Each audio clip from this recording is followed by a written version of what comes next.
Subscribe कीजिए गुरुजी blogs को और बेल आइकन दबाइए लेटेस्ट वीडियो सबसे पहले देखने के लिए। हाय नमस्कार दोस्तों, मैं हूं अमित और आप देख रहे हैं गुरुजी ब्लॉग्स। और आज हम आपको लेकर जाने वाले हैं BNT मोटर रॉयल एनफील्ड के शोरूम पे, जहां पर है दो बाइकों का ओपनिंग, GT कॉन्टिनेंटल 650 और interceptor 650।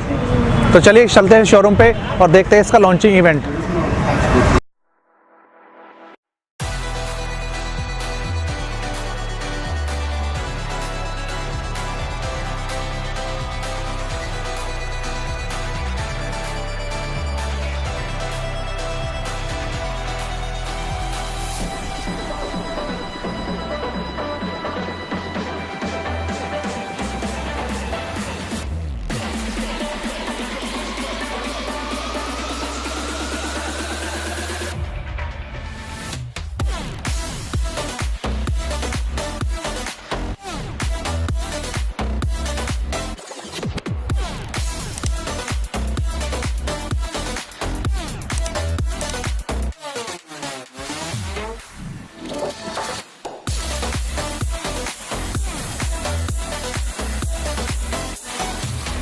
We are among friends, and I have a feeling that while I love the video a lot, and I think we all do, I have a feeling that most of us have seen some version of this video many times. I love the video, it's a great corporate video, but let's mix things a little bit because we are among friends who've been through many such events with us, the journey. So with your permission, Samrat, I'm going to just change the order a little bit. Sometimes there are few moments in life where I feel that actually a few words, a few lines actually speak louder than a video, even in today's times. And I think these words in many ways describe aspects of Royal Enfield, our philosophy, our culture, what drives us, where we want to go, what directs us. And I think these words really summarize some of that, a lot of that actually, in a good way. And I'm going to read that out. The challenge in front of us now is to reinvent the company and its business model while retaining its character and larger than life charm and making it relevant to motorcycle, travel and adventure enthusiasts all over the world. The trick, we believe, is to make bikes that involve the millions of people who have a passion or at least the sweet spot for this brand to make this journey in 2000. Well, I started this journey in 2000, and we've come a really long way. We've come a really long way, and over that time we've been through our ups, we've been through downs, we've been through all sorts of things. But it's been a fantastic journey, and you've all been such an important and lovely part of it, and that's what we're on. We're on this journey, and as Rudy said, our aim here, our aim that we set out, and these kind of words, we haven't wavered an inch. We're still on that path. We're still trying to accomplish these very things that we set out to accomplish in that time. Mind you, these words were written before we had the classic, before we had profits, before we had any of that kind of stuff, right? So, but the idea was always this, that we want to do something really special and charm people with these lovely sort of old school motorcycles. And but what I want to narrate to you, because I don't want to just talk about the twins. We've talked about the twins quite a bit. You've been through the history and the technical walkthrough and all of that. What I want to tell you about a little bit is what's happened at Royal Enfield. We're not the same company we were 20 years ago or 10 years ago when this was written. We're an entirely different company, hopefully, and I believe we've hung on to some of the really important things. We've hung on to some of the things that brought us here. But we've also metamorphosed, changed so much. We've really evolved in many ways, which is very difficult to describe. But I'm going to try and describe that to you, just to tell you that how we are now ready to take on the world. How Royal Enfield is now truly ready to take on the world. And of course, the twins are a big part of that. But it's not just the twins; it goes well beyond that. Because from the very start, and including today, customers have been absolutely at the core. Riders have absolutely been at the core of the company, the inner sanctum of the company.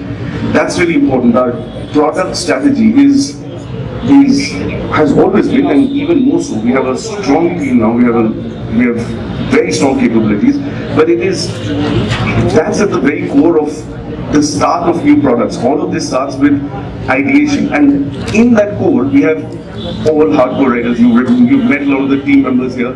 They are the ones who are thinking up these things. They're the ones talking to customers. They're the ones who are understanding. They're the ones who are writing all the time and getting ideas. And that's what we do. That's what we do. We have writers absolutely at the core of this organization describing what motorcycles will have. And then that transcends to everything else in the company. The industrial design process, it's grown by leaps and bounds. I mean, we've got teams in India, we've got teams in UK, we've got so much going on. Our engineering, for example, we've had, what is it? We were around 50 people not even 5 years ago in the core engineering functions, the first a lot of surround functions. That 50 has become something like 400 people now. And guess what? Our projects haven't increased that much. They've increased, of course, you know that. They haven't increased that much. So what that basically means is we have a lot more people and extremely qualified people across the UK, across India, working on many more people working on single projects. This project had a huge team and it still does. They're going to be there through, well, a lot of them will be there through the next phases of when this motorcycle is on the road to make sure that everything is absolutely fine. So we have those kind of capabilities and teams, and again, a lot of them are here for you to meet tonight and to chat to, because that's what's at the core. Less is more. That's what Royal Enfield is all about. We want to do much less. We want to do it really well. And I believe that was, you could see that. I mean, I've read a lot of your reviews, I've talked to a lot of you, and you can see what's happening to Royal Enfield by the bikes, not by my talk, but by the motorcycles that you ride. They're on a totally different level and truly world class. I can say that now. They're truly global, truly world class, and even better, in fact. But that's my opinion.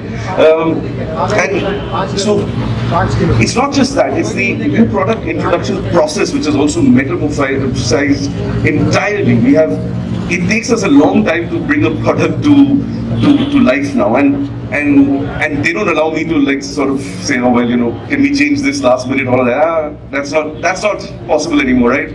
So, and that's what we used to be like. We used to be like right at the last minute, we'd say, can you like sort of, you know, make this a bit longer or something like that. And you know, so we've changed our process. We've got a global process. We've got, you know, I would say 10, 20, 30x the number of kilometers, miles, motorcycles. We're validating motorcycles 18 months.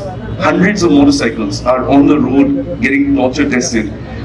18 months is, or 18 to 12 months is the time frame of full bikes from tooling, right? So that's the kind of work, and that doesn't happen, you know, by accident. What you're riding today doesn't happen by accident. It happens through process.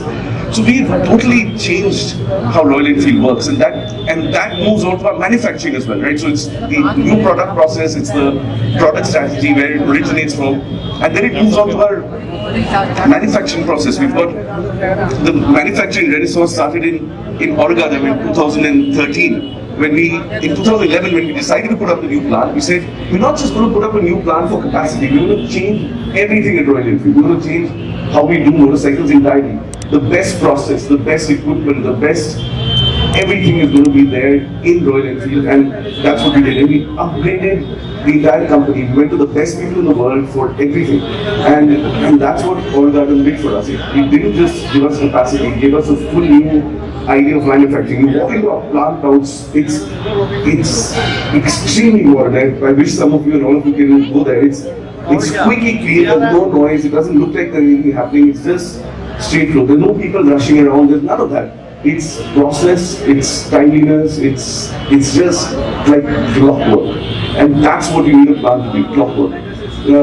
Our supplier strategy, that's entirely changed. We've got the best suppliers in the world because now we make 75,000 motorcycles a month. They're all at our footsteps, they all come to us and they're all saying, can we supply to you? It's not like the earlier days when we used to beg and plead and ask them for 2,000 a month and they weren't willing.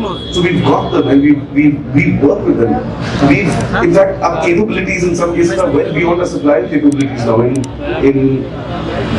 You've ridden the motorcycle, you've seen how the fueling of the motorcycles and the throttle responses. That's not our suppliers doing it, that's us. We've gained that capability in-house to do that. So that's on the supplier side, and then we have entirely new processes. We have Japanese processes of Shoki Kanri where we do 200% inspection, 6 hours for every inspection on every single one of these bikes that's rolling out in the initial phases, and then another 6 hours, a 1,000-point checklist. I have myself spent 6 hours going through that 1,000-point checklist. It's a static, it's dynamic, it's got everything. You've got to strip test, you've got to see every single element, you've got to see where everything is going, just to make sure that when these motorcycles roll out, these are new products, these are new processes, you've got to make sure that they're really right. So Royal Enfield has really transformed, Royal Enfield has really changed, we're ready for the big time. And it's not just in manufacturing, it's in our distribution as well. You know our distribution, I mean, again, we used to plead and beg to have dealers. We started our own market company. We started our own first store in India, in Hyderabad actually it was, because guess what, no one wanted to be a dealer. Now we have lines of people wanting to be our dealers when we go to a new city, but they didn't want to be a dealer. So we set up our own stores. And since then we've transformed our entire retail experience. We've got around 860 stores in India and around the world. We've got stores, maybe 40 exclusive stores around the world, another 550 multi-brand stores in international markets. I mean, this is what they look like. And you go to small towns, not India, that's not a small town. We go to tiny towns in India, and which one is that? Alright. I can't recognize the names, and I've crossed some of those towns recently. Royal Enfield's become a landmark in those towns. People see that store, they're like, oh my god, we haven't seen anything like this. They walk in, young guys, they're like, oh my god, this is amazing. And it's not just the store, they walk in, and what we're working on tremendously is the experience. That's where we spend our money. We don't spend it on other flashy stuff.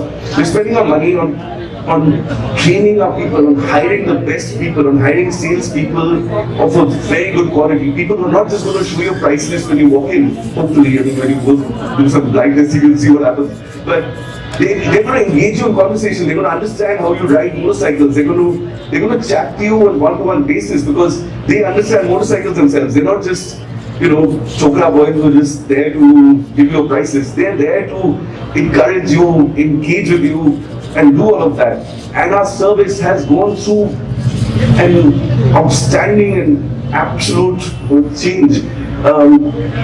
Perceptions still lag for our service because we did have issues with our service in the past. We've grown to over 10,000 bays now. We've got we service 7.5 million motorcycles in job cards in a year. That's the kind of numbers. Is that right? But somewhere in that thing, we've absolutely changed the trajectory. We're number one in dealer satisfaction in all of India in two-wheelers. Number one in dealer satisfaction. We're not the big brand. We're number one in dealer satisfaction. And guess what? We're also number two in service satisfaction in the country. We're higher than every Japanese manufacturer in India in service satisfaction. Just think about that for a second. We're higher than the number one motorcycle player. We're higher than the number two motorcycle player in service satisfaction. That's huge. That's huge. We want to be number one, of course, and we have things to do to get there. But we're doing a lot of things. And these things don't happen by accident. You don't become number one in dealer satisfaction, GD Power Survey. Don't become number two in satisfaction just by hanging around.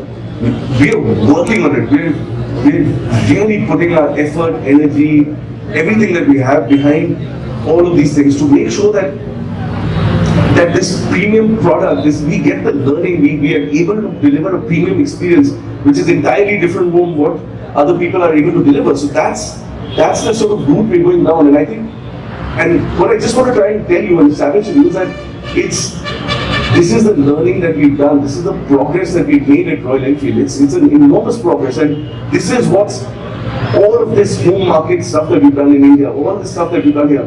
That's what we're going to take globally. That's the concept. Now, some things will change, but the basic things don't change. People need distribution, people need good service, people need all of that. So we're going to take all these elements. But beyond that, we've done an enormous number of stuff which some of you are aware of, a lot of you may not be exactly to the extent of what we're doing.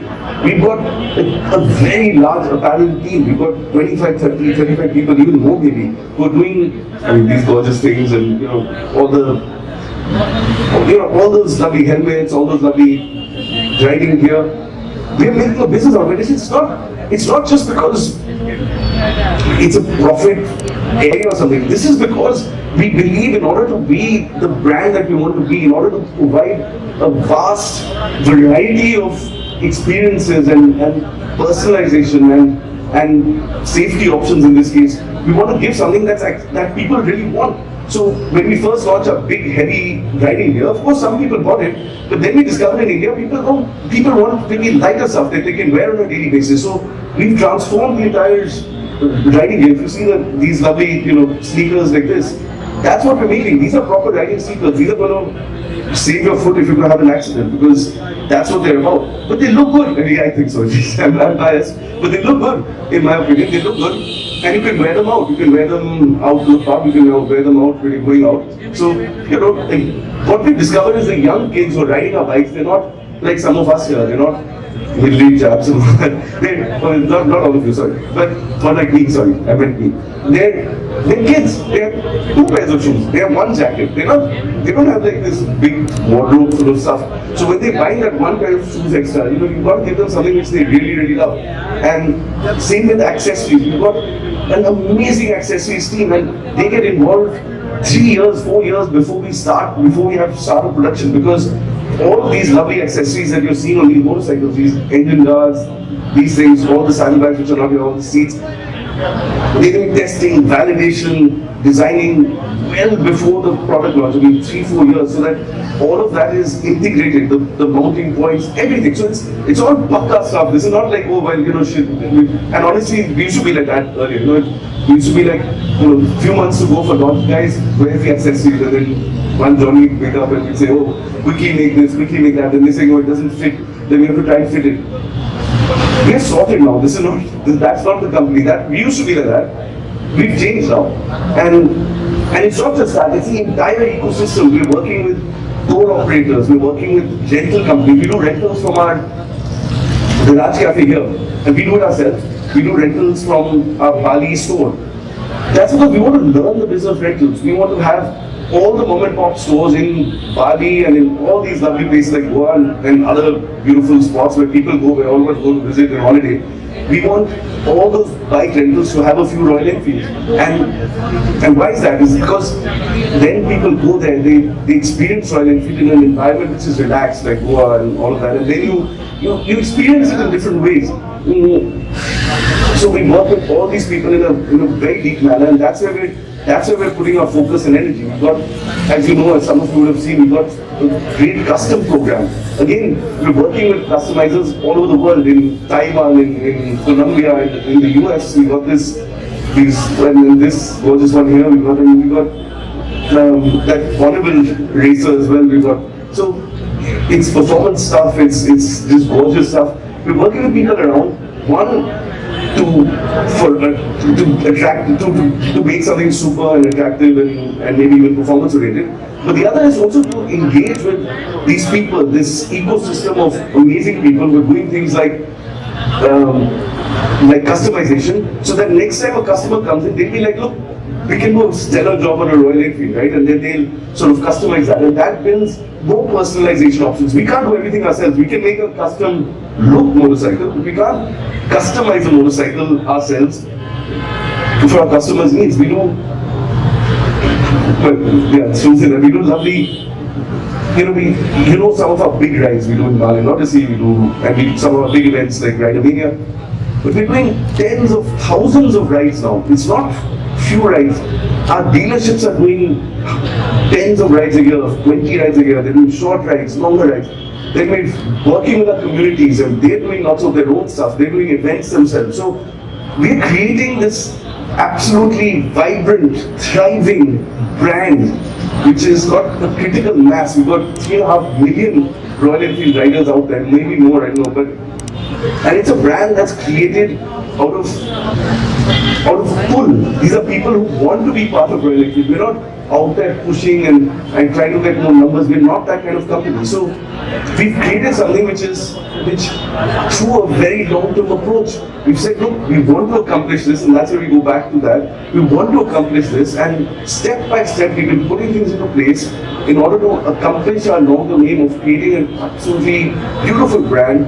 And now we really feel we have the abilities, the credentials, not credentials on but the understanding of how to take this globally. And we're going to do it patiently as well. We're not going to rush in and do that. We've got one store in Sao Paulo. Okay, now we're going to add a second one. We had one store in Bangkok.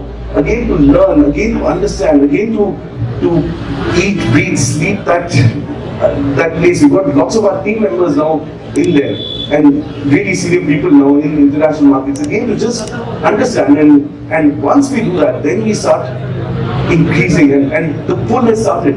Dealers across Thailand, for example, are starting to come and say, look, we want to be part of Royal Enfield family. It's not like we are going and knocking on their doors. Since the launch of these motorcycles and since the price in the US and UK and Europe, we have dealers now where it was always a bit tougher to get dealers in, the best dealer in the biggest city in Europe. But they are coming to us now. So that's the story of Royal Enfield. And really, Siddharth, what you've given us is a flavor of not just the width of what we've done, which is sometimes visible, our sales numbers, our distribution expansion, but also hopefully you've got a glimpse of the depth that we focused on, some aspects that you don't necessarily see on top of the iceberg, but really the depth that we've been trying to build over a period of time. And I'll go back again to the words that you've written, or the words that still, and I find this statement particularly inspiring. We will put the world under the spell of a new order of motorcycling from a brand that continues to transcend time. I do believe, again, this is again from the same era of 2005. It might have been in your mind earlier, but you wrote it in 2005 in that coffee table book that I talked about. I do believe that if I reflect on the width and depth that you've talked about, we've sold 3.5 million odd motorcycles in this period, maybe actually a bit more. We've expanded distribution, we've gone global, we've got a demand, we've got dealers who are coming into us, we've created an ecosystem. But what it has done is, I think the statement absolutely is relevant in 2018 as well. If I were to just remove that year and go 2018 and onwards, it's, in my view, absolutely relevant, because I would probably change just one word there. I would say it continues to transcend time and geographies globally, because what we've done is we've created the UC platform might have sold 3.5 million motorcycles. What it's done strategically for us is build a platform for us, not just in India. In India, we will be able to build scale of the number of people who either bought Royal Enfield or are current owners of Royal Enfield, who can now move. We can retrain them for longer because we've got the twins now. So we've got a huge headroom now, not just to recruit people, which is going to be our bread, butter, jam, marmalade, but it's also to retain people for longer. Of course, internationally, it opens up the middleweight segment, and we are very, very interestingly poised to actually expand the segment in India and internationally. Yeah, and that's absolutely a aim on the back of our home market, and the home market's always going to be the big market. That's the one we're going to serve first. But on the back of the India market, where we get scale on these twins, we're going to be able to get the right abilities to be able to grow the market in markets in places around the world where the mid-size market is not existent. People are, for at least the motorcycles like this, it's very small and it's underdeveloped. And really and when we started this project, when we started thinking about the Interceptor and the Continental GT, we said we must do a single specification for the entire world. And that was also a very core fundamental idea that we had, a single specification. And one of the reasons, by the way, is that, and why we have the same rolling chassis here, is that we test one rolling chassis. That helps us so much. All the millions of kilometers that we've done is on one specification. There's no different tires, there's no different suspension, there's no different anything in any market. So otherwise you have to split your testing, right? You can't test everything 1.5 million kilometers. So that's the kind of reason why we did this.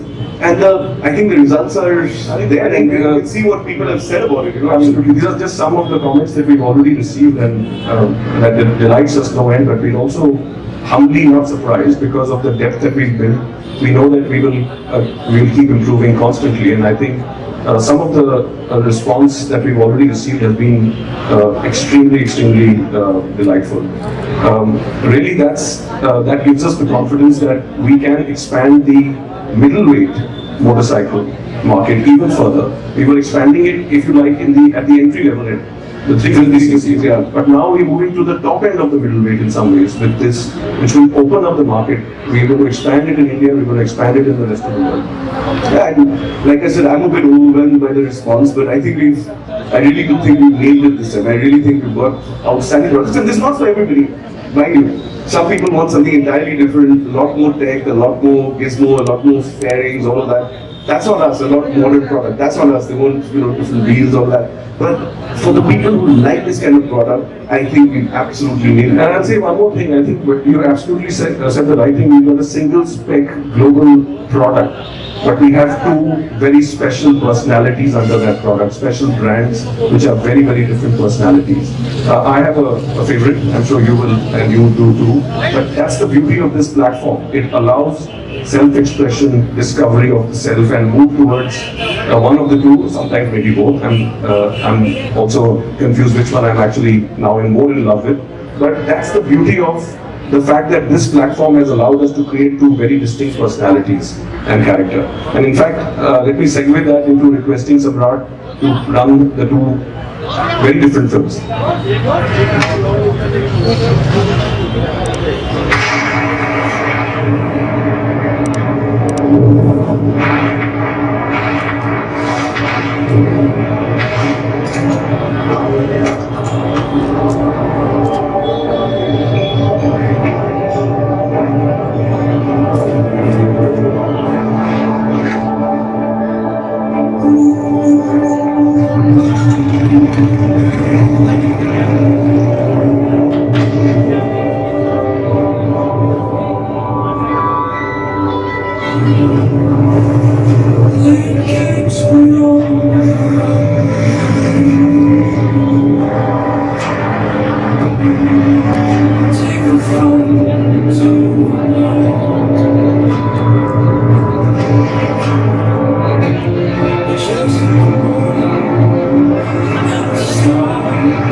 Sun shines on,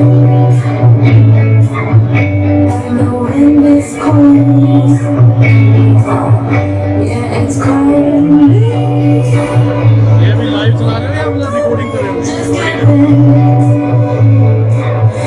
It's time to keep it slow and easy, and I'm feeling it's calling me.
But I clearly, like you were saying, not that these motorcycles have such different personalities. I'm really struggling right now to figure out which one should I buy.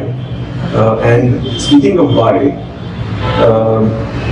maybe you can help me understand that a bit and your thought process, because people have been conjecturing from EICMA, even before EICMA, on what should be the pricing, and of course benchmarking it with a lot of motorcycles that are already there.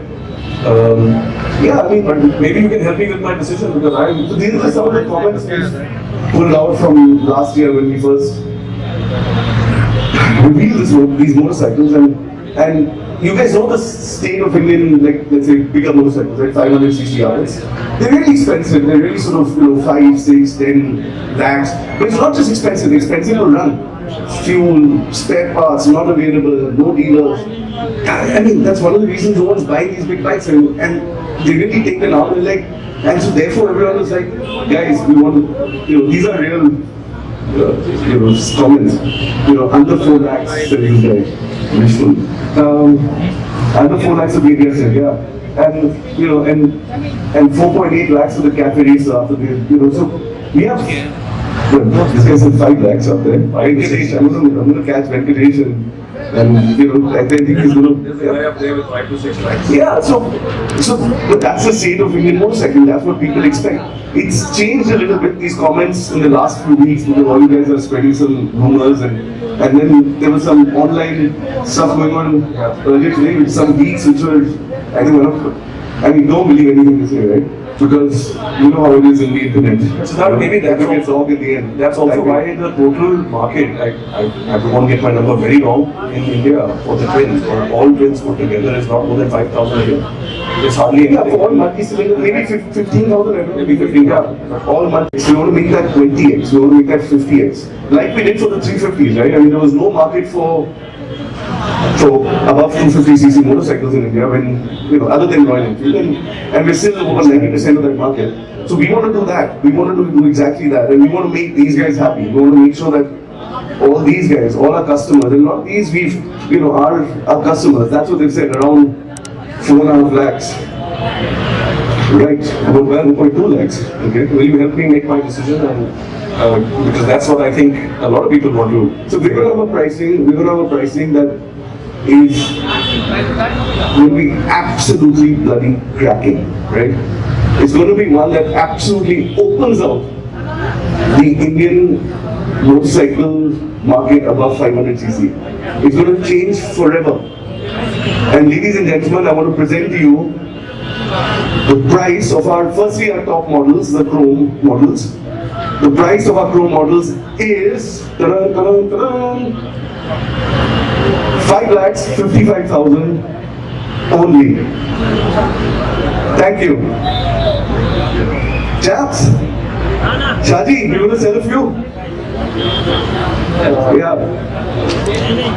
Something has changed between the last time we spoke, and that was not very far back. Has the social media made you think differently, or is the positive response? I mean, I'm a little confused right now.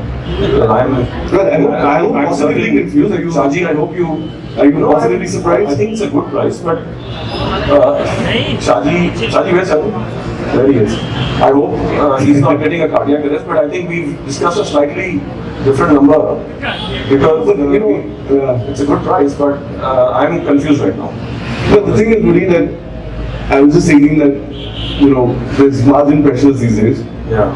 And no, but there is, guys. Steel prices are going up. I know that. There's margin pressure, so we have to we have to make a bit of profit as well, buddy. We're not just a sales guy, you're a business guy. I totally understand that. And we've got great reviews. The bike is lovely, right, guys? The bike is good, right?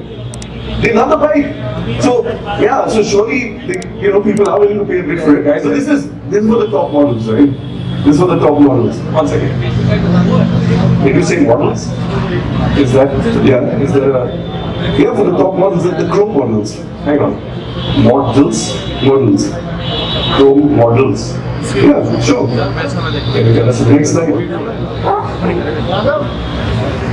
So together, these bikes will cost you, the chrome model will together cost you 5,55,000 X-showroom. If you buy two of them, if you buy them individually, it's going to cost you 285 for the Continental GT Chrome and 270 for the Interceptor Chrome. Is that alright?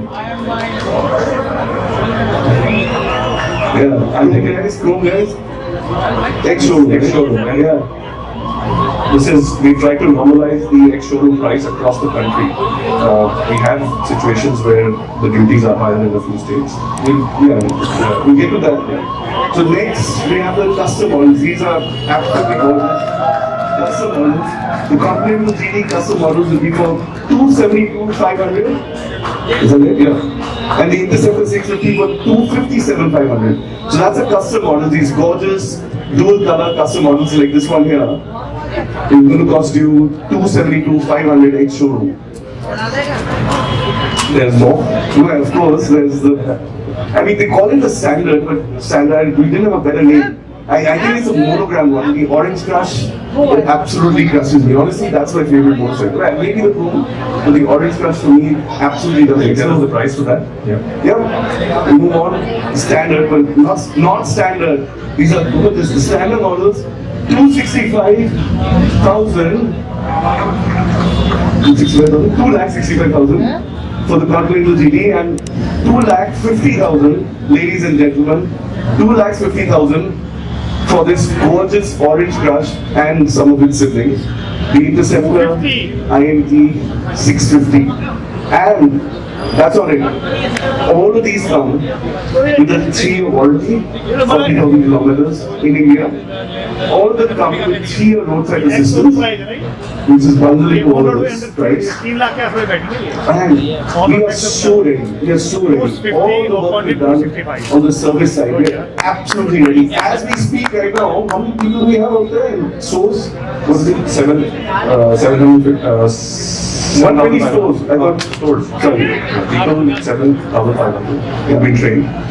Yeah, we've trained up a huge number of people, all our leaders, enough service people, not all the service guys, all of them only do services here. We've got a lot of people trained, they've come to Chennai, they've worked with us for days on end, we've gone there, it's all been done, the parts are available, everything is sorted. And what's very interesting is as we speak right now, we've got live stream across our dealerships and 120 dealerships have motorcycles available. Bookings today, and they have display bikes, test ride bikes. We will start selling and accepting bookings from tomorrow. We will do test rides across the first 120 dealers immediately, and we will then cascade it across the country. So we got bikes shipping out as we speak. We got bikes on the roads, going to stores around the country. People are going to be able to get test rides in a week. They're going to be able to see the bikes tomorrow in a lot of stores. That's how we're rolling. We're just getting the bikes out there. We want people to ride them. And speaking of test rides, at Rider Mania, we'll have 8,500 of our community coming in, just starting tomorrow. Some of them have already arrived, and they will be the first to test ride from the community at Rider Mania itself. We'll be trying to make sure.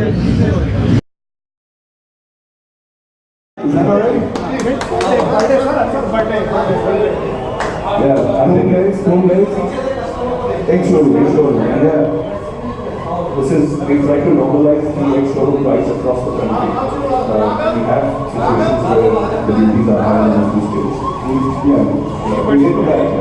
So next, we have the custom models. These are custom models will be for 278,500. And the Interceptor 650 will be 257,500. So that's a custom model. These gorgeous dual color custom models like this one here. It's going to cost you 272,500 ex-showroom. I mean, we call it the standard, but standard, I think it's a monogram one. The Orange Crush is absolutely crushing. The Orange Crush is absolutely price for that. Standard, but not standard.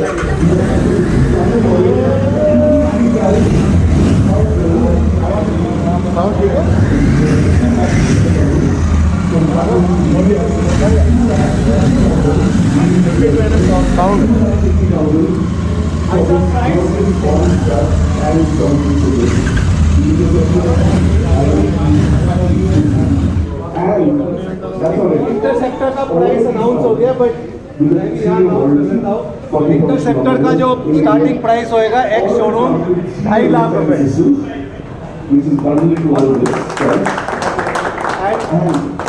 ये है इसका base colour का, standard custom and Chrome आएगा इसका price. Continental GT का जो price launch हुआ है एक शोरूम है 2,65,000।